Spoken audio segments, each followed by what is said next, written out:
Hello mga kabisimates, so ngayon loop map na naman tayo sa return cable. So yung in cable natin nag-reading ng 116 total na devices na nakakonek. So para sigurado tayo na gumagana ang lahat ng mga device, so baliktarin na naman natin yung return cable. Yun naman ang loop map natin. So kapag nag loop map tayo, iilaw yan, disablement. So ibig sabihin yan, pansamantalang naputol yung supply sa linya, tapos magsimula ng counting dito kung ilang device.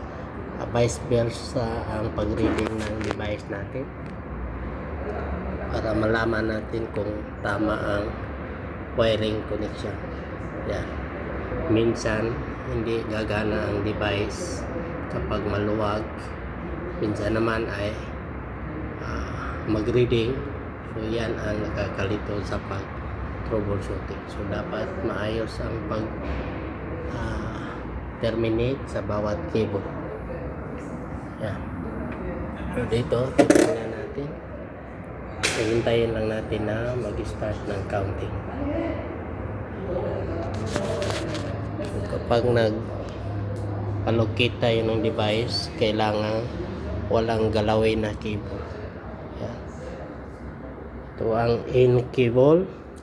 So dapat hindi nakadikit sa anumang metal para hindi mag ground fault. Yan. Ito ay loop 3 mapping natin yung return na cable. Tingnan natin kung pareho ba ang bilang ng mga device niya. 116 na total. Kikita natin yan. Yan 100, 104, 106, 107.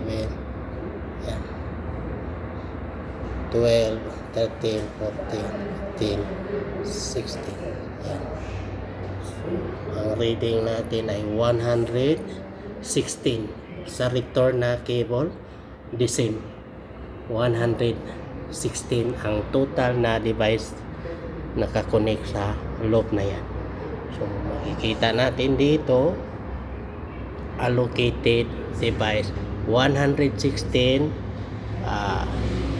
starting loop 3. So kahit baliktarin natin in, mapping natin yung in 116, yung out naman mapping 116 pa rin. So ibig sabihin ang loop na ito ay cleared. So walang problema sa loop na yan. So ganyan lang ang pag-check sa fire alarm system. Okay?